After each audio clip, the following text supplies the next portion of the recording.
संसद में गर्मा गर्म बहसें, जोरदार भाषण, ये सब तो हम टीवी पे देखते ही रहते हैं। पर कभी सोचा है कि पर्दे के पीछे क्या होता है? मतलब कौन से नियम हैं जो इस इतनी बड़ी संस्था को चलाते हैं? आज हम इसी अनदेखी मशीनरी को समझने वाले हैं, संविधान के आर्टिकल 90 से लेकर 100 तक। यही तो हमारे लोकतंत्र की असली नींव है। तो सवाल बिल्कुल सीधा सा है, हम सांसद तो चुन लेते हैं, पर ये संसद ये चलती कैसे है? इसका जवाब, इसका पूरा का पूरा ऑपरेटिंग सिस्टम हमारे संविधान के कुछ आर्टिकल्स में छिपा हुआ है। और हाँ, जो लोग कॉम्पिटिटिव एग्जाम्स की तैयारी कर रहे हैं उनके लिए तो ये बहुत ही जरूरी है। तो चलिए साथ मिलकर इस सिस्टम को डीकोड करते हैं। तो शुरुआत करते हैं संसद के ऊपरी सदन यानी राज्यसभा से। सबसे पहले देखेंगे कि आर्टिकल 90, 91 और 92 यहाँ की लीडरशिप और काम करने के तौर तरीकों के बारे में क्या कहते हैं। तो आर्टिकल 90 बात करता है राज्यसभा के डिप्टी चेयरमैन की। अब देखिए, उनका पद खाली कैसे हो सकता है? इसके दो ही तरीके हैं। पहला, या तो वो खुद चेयरमैन साहब को अपना रेजिग्नेशन लेटर दे दें, और दूसरा, सदन यानी कि हाउस ही एक रेजोल्यूशन पास करके उन्हें हटा दे। लेकिन हाँ, किसी डिप्टी चेयरमैन को हटाना कोई आसान काम नहीं है। ये एक सीरियस प्रोसेस है। इसकी दो शर्तें हैं। पहली, ऐसा कोई भी प्रस्ताव लाने से कम 14 दिन पहले एक रिटन नोटिस देना होगा। और दूसरी, उस प्रस्ताव को सदन के तत्कालीन सभी सदस्यों के बहुमत से, मतलब मेजॉरिटी से, पास करना होगा। इसका मतलब ये हुआ कि उस समय हाउस में जितने भी मेंबर्स हैं उनकी मेजॉरिटी चाहिए। ये इसे एक बहुत मजबूत प्रक्रिया बनाता है। अब आता है आर्टिकल 91। इसका मकसद ये है कि सदन का काम कभी भी किसी भी हालत में रुकना नहीं चाहिए। तो सोचिए, अगर चेयरमैन यानी वाइस प्रेसिडेंट मौजूद नहीं है तब क्या होगा? सिंपल, डिप्टी चेयरमैन उनकी जगह काम संभालेंगे। अच्छा, और अगर मान लीजिए दोनों ही मौजूद नहीं है तब भी कोई दिक्कत नहीं। सदन अपने ही मेंबर्स में से किसी एक को टेम्परेरी तौर पर चेयरमैन चुन लेता है। इन्हें ही चेयरमैन प्रोटेम कहते हैं।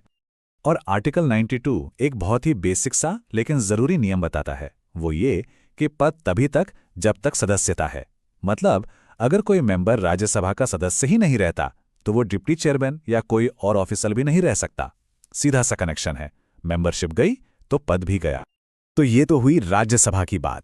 अब चलिए चलते हैं लोकसभा की तरफ, जिसे हाउस ऑफ द पीपल भी कहते हैं। यहां आर्टिकल्स 93 से 96 हमें स्पीकर और डिप्टी स्पीकर की पावर और रोल के बारे में बताते हैं। अब यहां राज्यसभा से एक बहुत बड़ा फर्क है, इस पे ध्यान दीजिएगा। राज्यसभा के चेयरमैन कौन होते हैं? देश के वाइस प्रेसिडेंट। लेकिन लोकसभा में ऐसा नहीं है। आर्टिकल 93 कहता है कि लोकसभा अपने स्पीकर और डिप्टी स्पीकर को अपने ही मेंबर्स के बीच से चुनती है। ये एक बड़ा अंतर है। अब ये जो स्पीकर के काम है ना, ये यूपीएससी वालों के लिए तो समझ लीजिए मस्ट नो टॉपिक है। देखिए, स्पीकर का काम सिर्फ हाउस चलाना या डिसिप्लिन मेंटेन करना ही नहीं है। उनकी सबसे बड़ी पावर्स में से एक है ये सर्टिफाई करना कि कोई बिल मनी बिल है या नहीं, और उनका फैसला फाइनल होता है। इसे कहीं चैलेंज नहीं किया जा सकता। यही बात स्पीकर के पद को बहुत ज्यादा पावरफुल बनाती है। अब यहां इस्तीफे के प्रोसेस में एक छोटा सा लेकिन बहुत ही जरूरी फर्क है, जिसमें अक्सर लोग कंफ्यूज हो जाते हैं। देखिए, लोकसभा में स्पीकर अपना इस्तीफा डिप्टी स्पीकर को देते हैं और डिप्टी स्पीकर अपना इस्तीफा स्पीकर को, एक दूसरे को। लेकिन राज्यसभा में ऐसा नहीं है। वहां डिप्टी चेयरमैन अपना इस्तीफा चेयरमैन यानी देश के वाइस प्रेसिडेंट को देते हैं। ये छोटा सा फर्क याद रखना बहुत जरूरी है। एक और टर्म है स्पीकर प्रोटेम। ये क्या होता है? आर्टिकल 95 बताता है कि ये एक टेम्परेरी स्पीकर का पद है। ये तब काम आता है जब स्पीकर और डेप्यूटी स्पीकर दोनों की सीटें खाली हों। इनके सिर्फ दो ही मेन काम हैं। पहला, जो नए मेंबर्स चुनकर आए हैं उन्हें शपथ दिलाना, और दूसरा, नए स्पीकर के चुनाव की प्रक्रिया को पूरा करवाना। आर्टिकल 96 में ना नेचुरल जस्टिस का एक बहुत दिलचस्प सिद्धांत देखने को मिलता है। सोचिए, अगर स्पीकर या डिप्टी स्पीकर को ही हटाने का प्रस्ताव हाउस में चल रहा हो तब क्या होगा? तो नियम यह है कि वो उस समय चेयर पर नहीं बैठ सकते, मतलब कार्यवाही की अध्यक्षता नहीं कर सकते। लेकिन हाँ, एक आम मेंबर की तरह वो बहस में हिस्सा ले सकते हैं और वोट भी कर सकते हैं।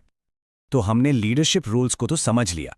अब जरा उन प्रशासनिक पिलर्स पर भी नजर डालते हैं जिनके सहारे ये पूरा पार्लियामेंट्री सिस्टम खड़ा है। मतलब कि सैलरी, सेक्रेटेरिएट और शपथ। तो अब सवाल उठता है कि इन बड़े बड़े अधिकारियों की सैलरी और अलाउंस कौन तय करता है?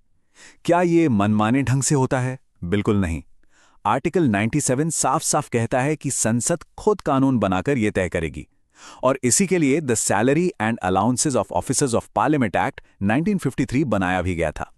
आर्टिकल 98 ये बहुत ही ज़्यादा इंपॉर्टेंट है, खासकर विधायिका की आज़ादी के लिहाज से। ये कहता है कि लोकसभा और राज्यसभा दोनों का अपना अपना इंडिपेंडेंट सेक्रेटेरिएट होगा। अब इसका मतलब क्या है? इसका मतलब यह है कि संसद अपने स्टाफ और उनकी सर्विस कंडीशंस के लिए सरकार पर डिपेंडेंट नहीं है। यही चीज़ उसे बिना किसी प्रेशर के काम करने की आज़ादी देती है। एक बहुत ज़रूरी पॉइंट है ये सिर्फ कुछ शब्द नहीं है, ये एक वादा है, एक संकल्प है।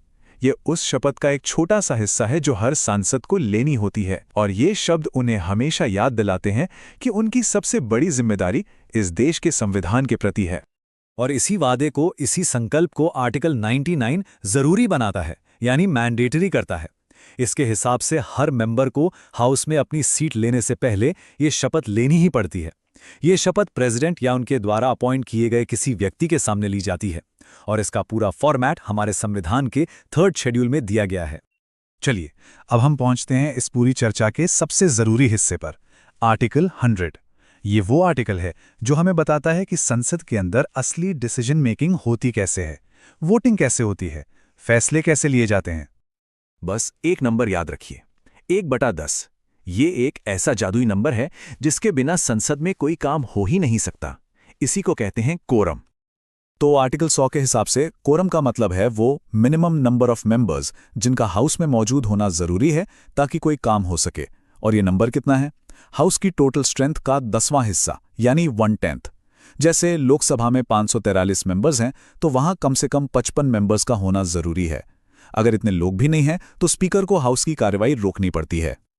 और इसी आर्टिकल 100 में एक और बड़ी खास पावर का जिक्र है, कास्टिंग वोट। इसे निर्णायक मत भी कहते हैं। देखिए, नॉर्मली स्पीकर या चेयरमैन वोटिंग में हिस्सा नहीं लेते। वो अपनी इस पावर का इस्तेमाल सिर्फ और सिर्फ एक ही कंडीशन में करते हैं, जब किसी मुद्दे पर हां और ना में बराबर बराबर वोट पड़ जाएं, मतलब टाई हो जाए, तब उनका एक वोट टाई ब्रेकर का काम करता है और फैसला हो जाता है। तो इन सारे नियमों और प्रक्रियाओं को समझने के बाद आखिर में एक सवाल जरूर उठता है, क्या ये सारे प्रोसीजरल रूल्स जो कई बार हमें सिर्फ एक फॉर्मेलिटी लगते हैं, असल में यही हमारे डेमोक्रेसी की असली ताकत है? क्या यही वो चीज है जो हमारे सिस्टम को स्टेबल और फेयर बनाती है? इस पर सोचिएगा जरूर।